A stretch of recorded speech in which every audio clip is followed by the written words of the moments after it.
Hi, everyone. I am here with Mindy Martell of Clothier Design Source, and I'm assuming you want to give some other business names there, Mindy. So I'm going to let you introduce yourself because you do a whole lot.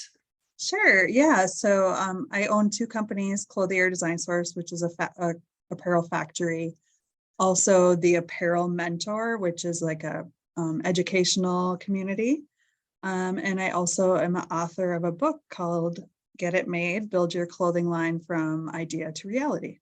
Yay. And that's exactly what we are going to talk about today. So if you are a sewn goods entrepreneur, if you're making apparel, Mindy has been doing this for a long time, is really an expert in every sense of the word. So we're going to go over some of the most common topics and kind of FAQs to give you the lay of the land. And this should be helpful for people who are also kind of maybe have already launched their line and are in that first year or two of the process. So it's not just for beginners. So, okay, Mindy, when you first started out, when I first encountered you, you were a pretty small factory, right? Like, so I'm just curious, like a really quick rundown of what the past, say, like 10 years have been like for you. Sure. Sure. Yes. So I've owned my factory, Clothier Design Source, and every year we grew probably over 20% year over year, 20 to 30. Most of that growth was in helping apparel entrepreneurs. Yeah, and so just kind of kept building. During the pandemic, we kind of actually exploded, mostly doing, PPE and government type work. But yeah, and a lot of our apparel entrepreneurs over the year have become really successful and stayed with us. So, just kind of that compound growth, I guess you'd call it. Amazing. So when people come to you, at least this is my kind of experience, they're very focused on the production piece, like who is going to make my item, who's going to sell my item. And what they are not always as focused on is the development piece, right? Like what comes before that. They just assume that they're going to tell you what they want to make and you like whip it up behind the scenes and give it to them on a silver platter. So can you just talk to me a little bit about what development is in the kind of broader sense? Yeah. So just like any product design, if you were to design a mouse or you were to design a computer, whatever it is, you have to go through kind of prototype, right? So you're right. People think they're just going to have an idea and somebody's just going to poof manufacture it. But no, the process is you have to, it's best to draw it first, and then you have to find all the raw materials that you want to make it out of. And then you start prototyping and testing and tweaking. And then you have to make all the different sizes. And then you're ready for production. So you're right. People kind of think that part just sort of magically happens behind the scenes. And, the brand owner really needs to be involved in that because it's your product. So you need to do the final sign off on all that. Yeah. And what do you think the most challenging leg of that journey is for people? I think it is raw materials, fabric. That's what I was going to say. Yeah. Yeah, you agree. Yeah, it's probably the most like elusive part of the industry. It's kind of underground and it's Always changing. The same thing always was available changing. last year might not be this year. I think people also like, we'll get people who like, I want the Lululemon fabric or whatever. And they forget that a lot of that fabric is custom made by brands, kind of proprietary. It's not just sitting on a shelf waiting for you. Yeah. Yeah.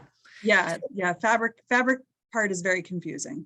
So I really have relied on Clothier in the past to do some fabric sourcing for our brands, and you've done a fantastic job. So just for everyone listening, you can sometimes go to a development partner if you just are really trying to solve a tricky issue. Let's say you're making a kind of medical garment. We have people who do that kind of thing. They need a very specific material. Sometimes it's worth going and just having someone else solve that problem for you. If you have any quick tips around fabric sourcing, Mindy, I think people would like to hear that. Yeah. The biggest thing, the most basic tip that I like to give new entrepreneurs is there are two worlds of fabric. There's the knit world and the woven world. And if you need to kind of know which world you're in and what you're looking for, because you can save a lot of time not going to, your vendor. So let's say you're in the woven world, you need a woven fabric. then you should not go to knit vendors. You will waste a lot of time, and vice versa. And I think that's just kind of the most basic fundamental principle that it isn't even really taught out there. So just understanding which world you're in, and then you can focus a little better. Yes. Okay. So when you find a good factory, when I find a good factory, I'm so excited to send people their way. And I always try to tell our members, like, you have to be on your best behavior, right? The best factories are busy. They might be selecting clients themselves. What do people do that really turn you off, or just hypothetically would turn a factory off from wanting them as a client? Yeah, very good question. And this is exactly what my book's all about, is getting people ready to approach factories. When I can tell they're not ready, when I can tell they're not prepared, when I can tell they haven't pre-educated themselves at all. So kind of the biggest turnoff would be like, hey, I have an idea for a dog apparel line.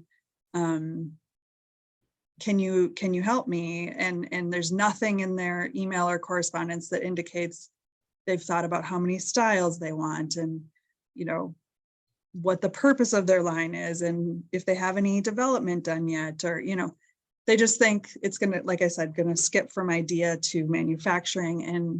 And when manufacturers see that they haven't done any prep work and they don't understand the industry, a lot of times factories will just kind of delete because they don't have time for that education piece. Yeah. So this is a difference between when you source overseas, because the cost of labor is cheaper. They're more willing to do some upfront courting, often in the development space, to get people on board.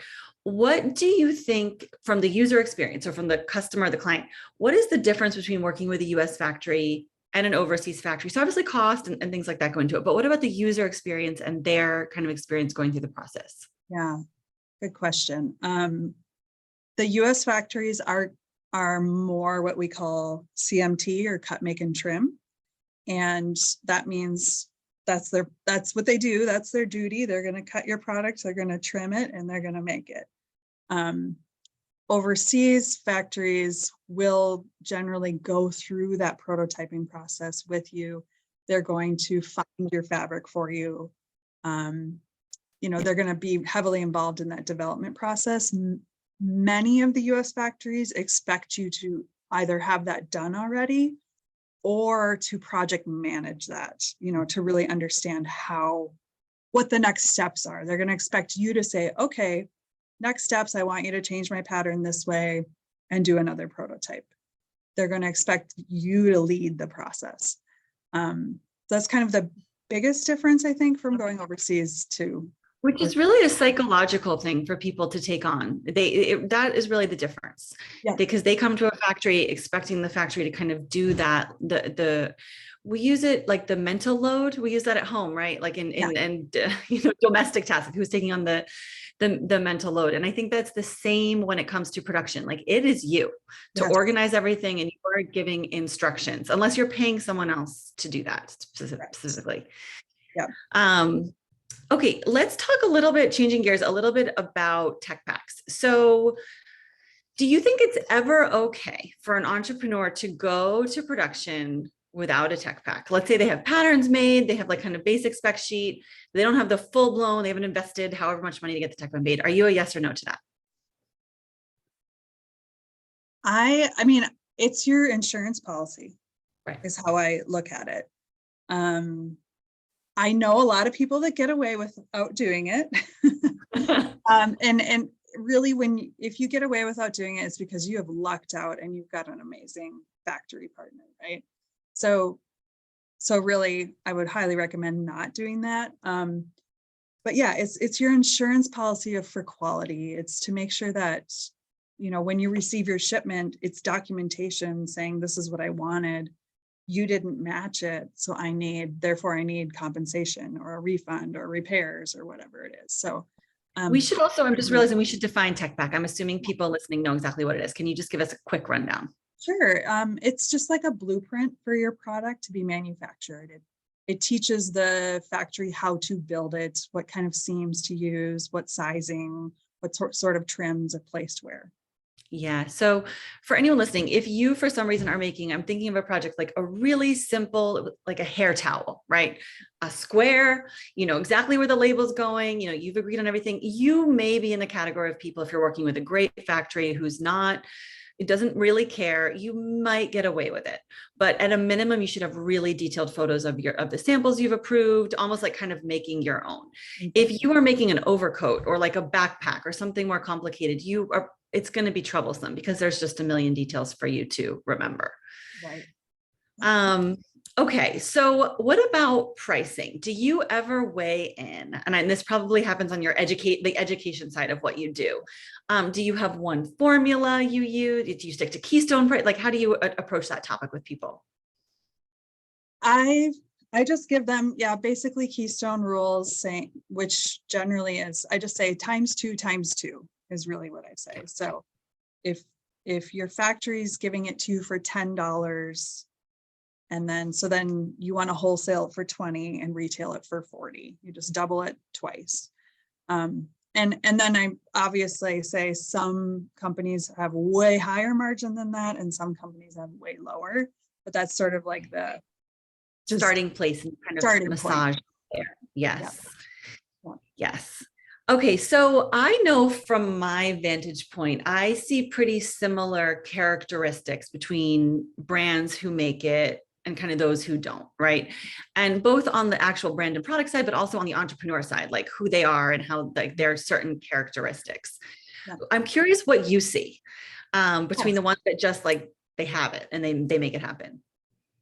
You know, the people with business acumen, people that understand when you're going to start a clothing line, yes, there's the creative part of the process. And yes, there's the fun kind of fancy creative project runway type part of the process. But then behind that, you have to be thinking about it like a business. You know, people that are understanding there's costs and expense and income and there's timelines and there's project management involved. Those are the people that I see become more successful. Yes, I would agree. I really see like a degree of self-sufficiency also. Yeah. I think this harks back to the conversation around just self-managing and not kind of being helpless and asking a factory to manage. You know, if you're really taking it on and being proactive in every kind of detail of the business, I see those people getting a lot further. Yeah.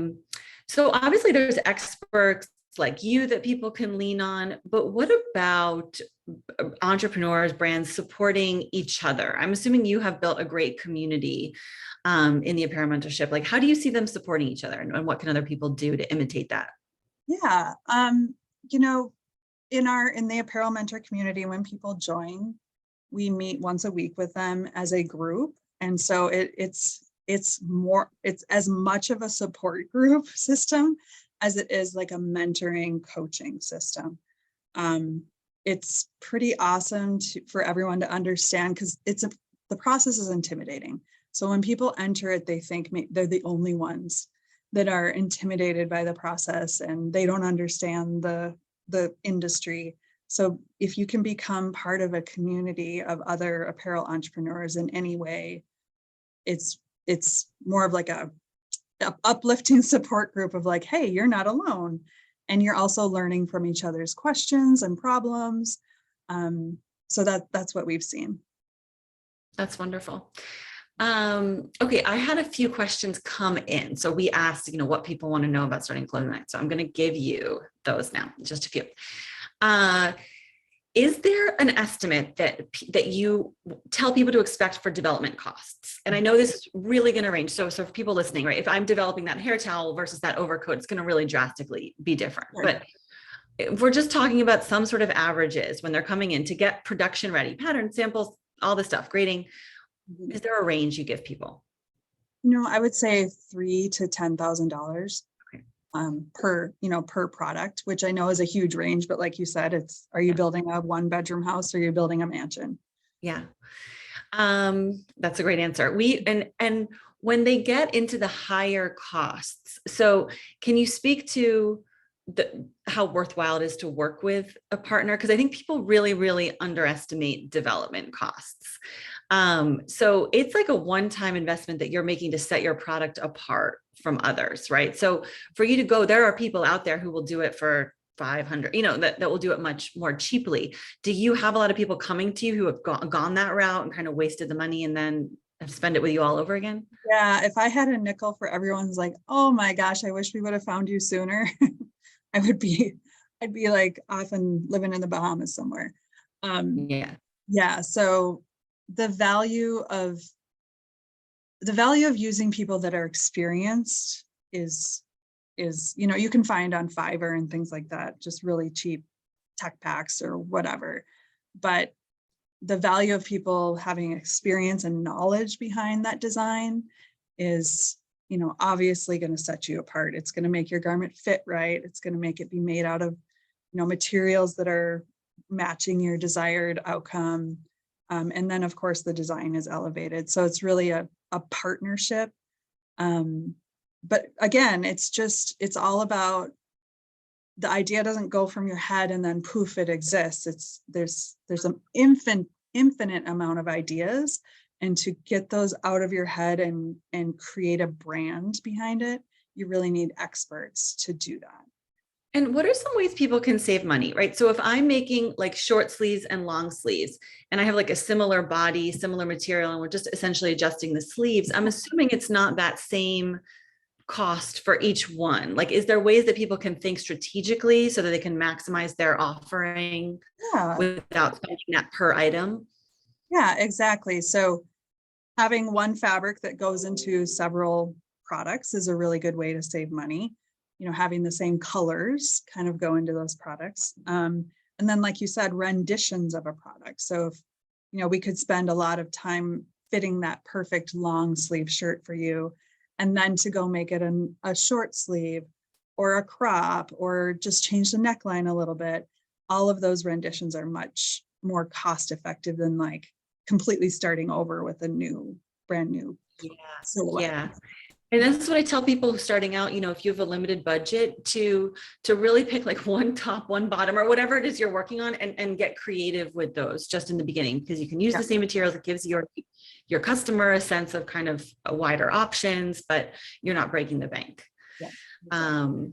Okay, so what about sizing? Because this is another one I see. People come and they're like, oh, let's say they're making a children's product, and there's not necessarily like a universal size 5. I mean, there is and there isn't. Can you talk a little bit about that? Yeah, so I always tell people nothing is standardized in the apparel industry except for stitches. That's the only thing I know of that's actually globally standardized. So yeah, sizing. When we work with an entrepreneur, one of our exercises is, what is your size medium or size 6, or, however, whatever type of sizing they're doing. What does it mean to you? And we generally get them to talk about other brands. So, what other brand's medium is a true medium to you? Or, for children's sizing, what other brands size 5 is the true size 5? Because starting from scratch and trying to drag it out of them, is really difficult. So matching it to another more like famous brand out there, again, your product will be totally different, but we're just talking about sizing at this point. Yeah, that's great. Okay, what about fair wage factories, kind of ethical manufacturing? How do people make sense of that? And let's just talk about the US for now. Should they, when they're talking to a factory, is there some sort of documentation they want to ask for? Yeah, there is some certifications. I think most people in the US do not go through that process, mainly because in the US we have a lot of labor laws that are just inherent, because we're in the US. I think visiting the factory is always a really, really good idea if you can do it. If you can't do it, I would try doing at least a video tour. And then, looking at their reviews online. But in the US, I have found, at least 90, 95% of the time, if you're using US labor, it is following, federal standards of fair labor practices. And do you mind people visiting if they're not an actual client of yours yet? Do you normally, like, how does that work? Do you have people streaming in the factory all the time? Yeah, we give tours all the time. Obviously it slowed down during the pandemic, and so we're just kind of starting to give more of them now. But yeah, we give tours all the time, and we What have about- online tours and stuff. Right. What about if people want to do quality control, like come into the factory themselves to look it over? Do you think that's a waste of their time getting in your way? Do you think they should like hire someone? Do you encourage it? How do you look at that? That is always pretty difficult and disruptive for a factory, because normally when we're quality controlling something, there's like 5 or 6 clients kind of moving through the system, right? And so when a client comes in and they're kind of in the mix, I'll just say as a factory owner, that's kind of annoying. Yep.